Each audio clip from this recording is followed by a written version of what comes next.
Well, hello there. I am so glad we get to hang out in this little corner of the online world.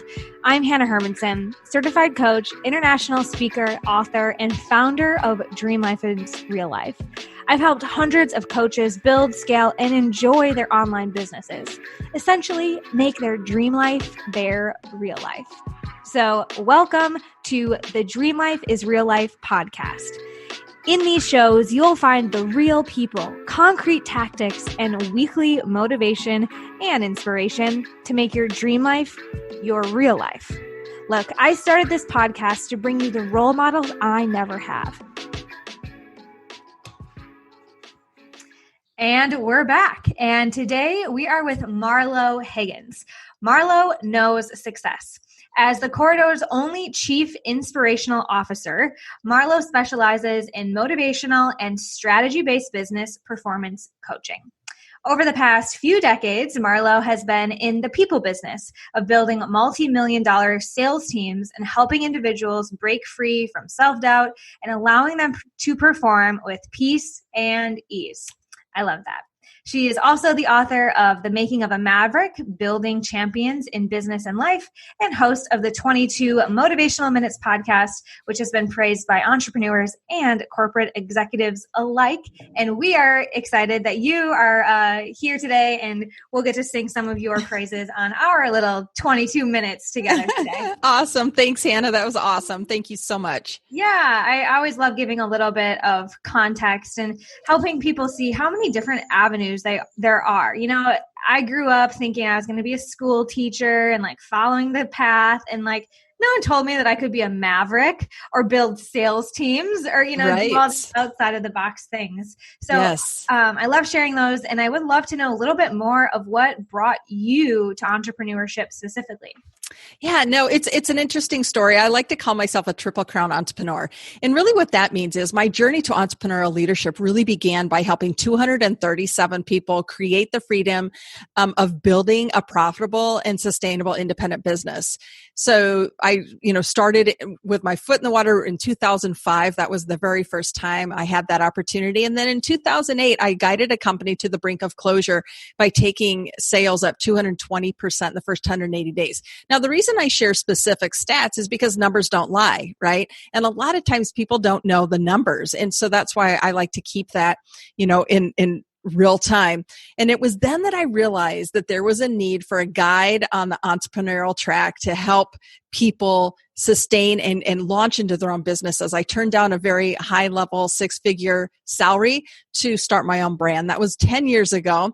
And I just work with freedom seekers because those are the people that just make my heart sing. And I love working in that space and with those people. And I've titled them as Mavericks. And a Maverick, by definition, it's an unbridled independent thinker, and they like to think outside the box and they like to challenge themselves. And so that's really kind of where the brand is at and what I do.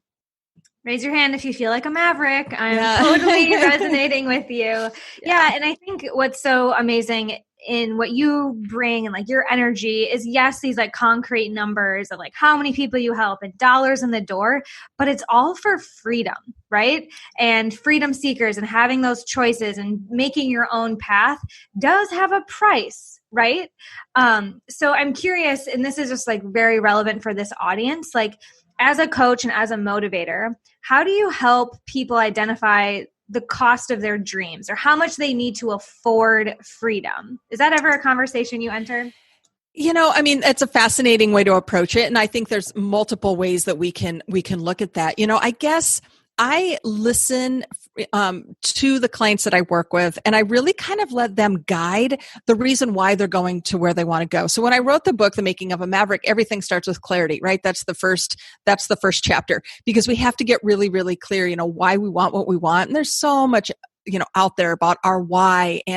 But it comes down to, when you get into it, for example, I can say I want to be a coach this year, or I can say I want to transform 250 business owners and change their businesses.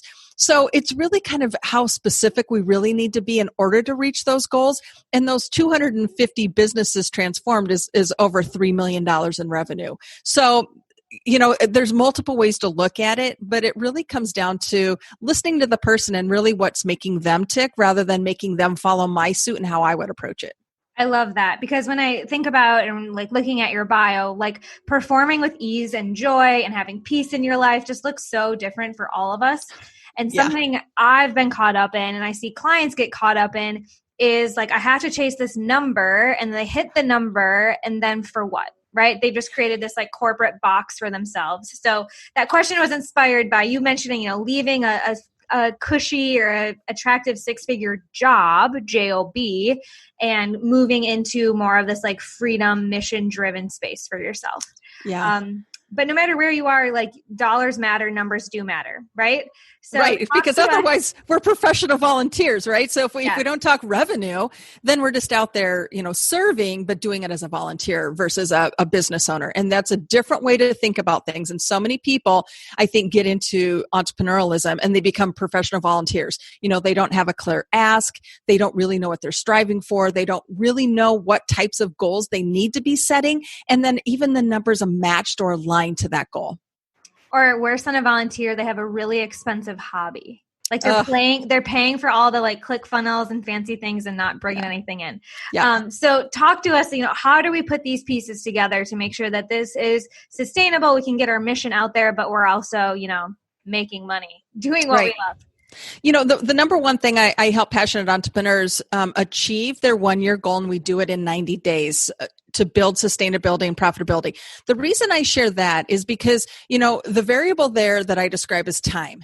And helping people understand, if we got into a partnership and let's say, we had 4 years to work together, I can guarantee the way that you're going to enter into that partnership or reach those goals is saying, I've got 4 years to get there and that's what I'm going to do.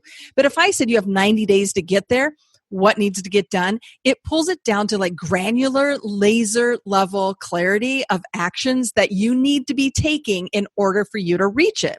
And so when you hear me describe that, I think that's, somewhat, kind of speaks for itself.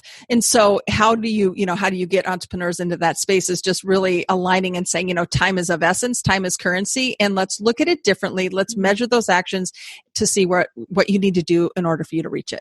Yes, this is so true. Just like getting ready. If I don't have to be somewhere for 2 hours, it's going to take me 2 hours to get out the door. Yeah. If I'm running late, like no mascara, it's fine. I can get out the door. Right. Right. So this is true on like the macro and the micro level.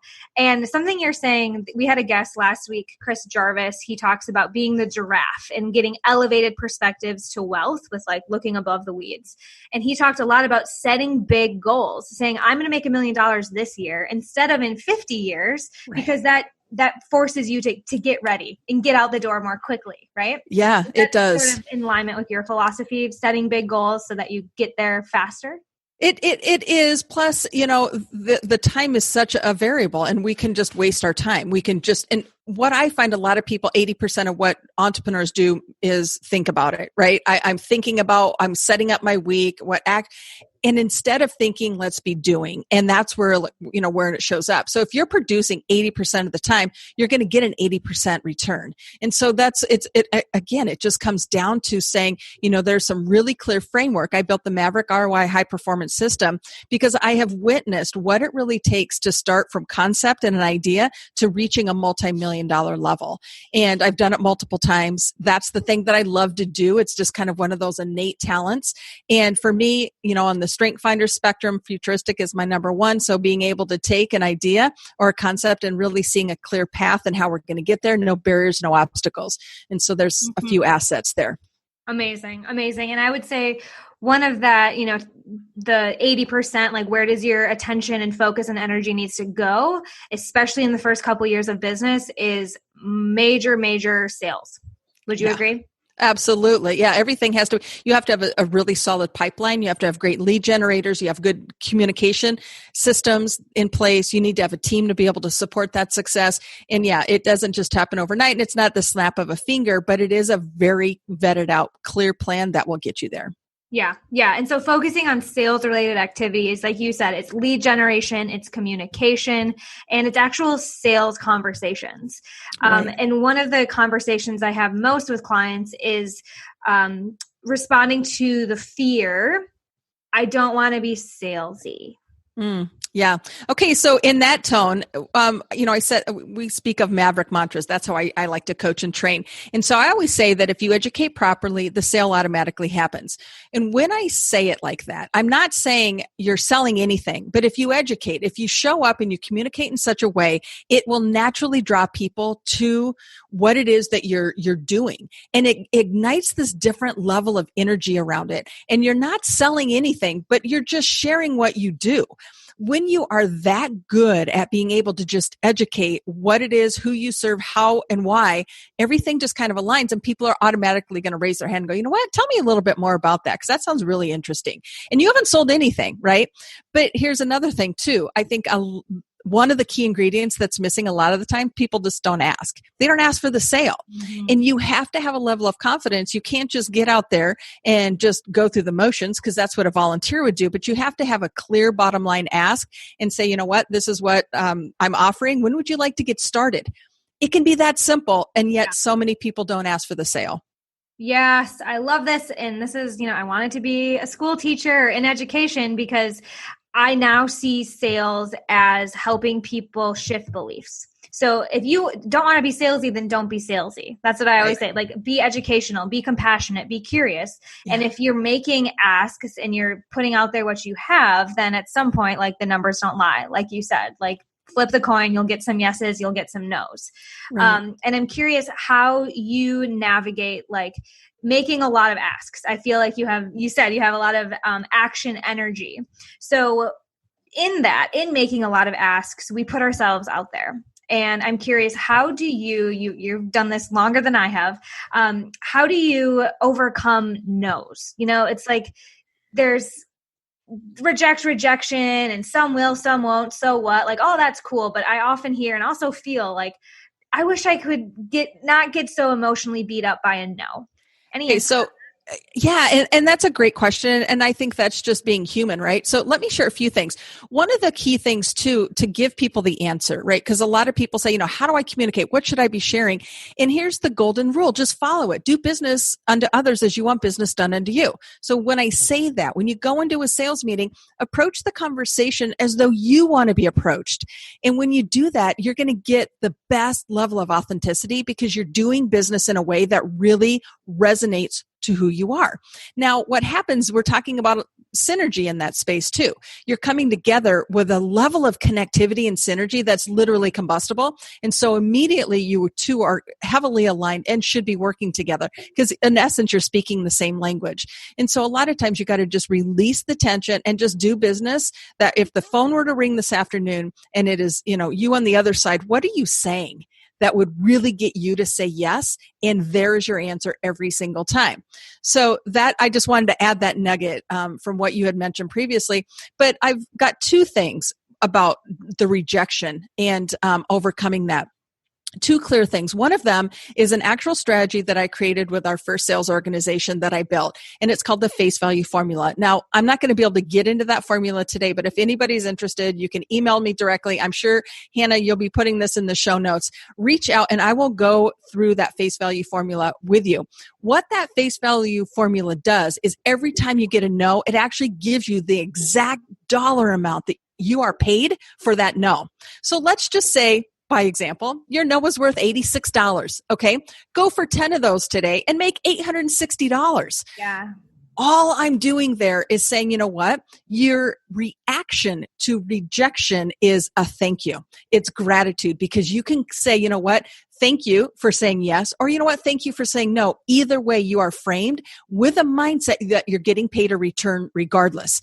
And you've got to churn through the numbers. Success is a numbers game. You have to ask a lot of people to get through it. And, so that's a few tips and pointers. The other one is success boarding, and I can, go into that a little bit. Let me just give you just a little minor taste of what I'm talking about there.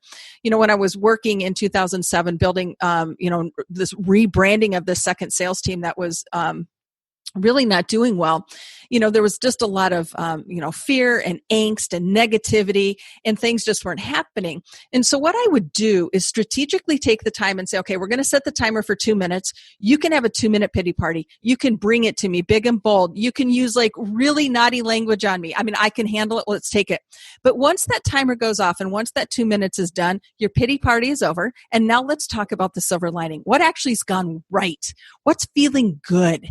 And when you can start to strengthen your positive, optimistic muscle and you start to take your energy in that direction, things aren't negative anymore. And you're not that like snarky, staticky, negative individual. Oh, yeah. You become a magnet and people just go, okay, how is she doing what she's doing? Because I want some of that. Oh my gosh. I wish I had heard this like 4 years ago, because back when I was just getting started and like really beat up by no's, my now husband we would literally throw a pity party. I'm like, I got to work through this. We would get wine and hummus. And by the end of, happy hour, I'd be like, okay, it's going to be fine. We have more calls tomorrow. Like I can work through it. Yes. And now I'm closer, not quite 2 minutes, but I'm getting closer to the all right, onward, on to the next. There's lessons to learn. Well, yeah, because you can wallow. I mean, we could all wallow forever if we allow ourselves. But it's not like we're sweeping under the carpet, and it's not like we're not being human and feeling the feels that go with it. We're honoring it, but we're doing it strategically. And I think more than anything, successful people measure time and money as the same level of currency. And so, when you know that time is actually producing an outcome the same as currency is, then you look at it differently. You act differently. I love that. I took a note down. I think that's powerful. I want to switch gears a little bit while we have just a couple of minutes, because we got so much great like sales mindset nuggets there. I want to laser focus into something you mentioned around, having the opportunity to take a 6-figure position in someone else's company and ultimately making the decision to start your own brand. Will you talk us through that process and how that was? Because I know a lot of folks get these shiny objects or, comfort little offers that are like that carrot in front of them. And I'd love to know how you navigated that decision for yourself. And I'll take you, it's a story, but I was in a situation where I was given the opportunity to go for an interview for a 54-year-old debt-free family company in Schaumburg, Illinois, just outside of Chicago. And Southern Wisconsin. I know exactly what you're talking about. Yeah. And so yes, exactly. So this opportunity came. They were looking for a national executive sales director. I had a 7-hour interview. I mean, just that in itself was taxing. And they flew me in to Chicago for the interview. And it was in the limousine on the way back to the airport. It was a Tuesday afternoon. It was in September. And I walked away from a $250,000 plus salary with commissions on top. I mean, $250,000. And the reason I said no to that is it didn't feel good. It just didn't feel right. I felt like somebody owed me, or like they were just owning me and what I was expected for that dollar amount. It just felt gross to me. And it was just really clear. I was going through Chicago O'Hare. I pitched the proposal in the trash. In less than 24 hours, I vetted out my business plan and I said, you know what? That's going to work for one company. Just imagine if I worked for hundreds of companies. And so that's where I put myself out in the spectrum. And that's when I became a professional coach. I like to say a chief inspirational officer because I inspire performance. But, I haven't looked back. That was 10 years ago. And I have been generating revenue and filling a client roster ever since then. Yeah, I think that is a huge lesson for all of us to take when you have these opportunities, whether it's a job or a relationship or even like a client that just doesn't feel right. Think about what your energy could be doing elsewhere, right? Like Marlo saying like, yeah, I could give them $250,000 of my energy. But like, if I took all of that time currency into something different and work smarter and not harder, what's possible for me, for other people? Oh, look at me now. I have a 4-day work week. I run my own brand. I have a team of people. I chart my own path and, it really, it lights me up. And here's the lesson I always like to say too. And this is a mantra that I hope you can adopt is, say no and 3 more will show. Mm-hmm. So if you're in that sales position and, a no really isn't necessarily a bad thing. And especially, like I said, if it's not in alignment with how you feel and your gut's going to tell you, and there's 4 key words when you're going up and making that decision. Is it light, heavy, expansive, or contracted. And if you literally write those 4 words down and you are facing yourself with that decision, whether it's a client, maybe it's a speaking engagement, whether it's a proposal you are asked to submit, does it feel light and expansive? Or is there something about that that feels heavy and like contracted? Right there is, that is the fastest way for you to do a gut check to say, you know what? I'm going to just trust myself, and this is one I need to say no to. And the minute that you say no, I will almost guarantee you that 3 more perfect ideal clients will show up in that space because you were a good steward to yourself. You listened to who you are, trusted your values and your morals, and that's where the business really, really does take off.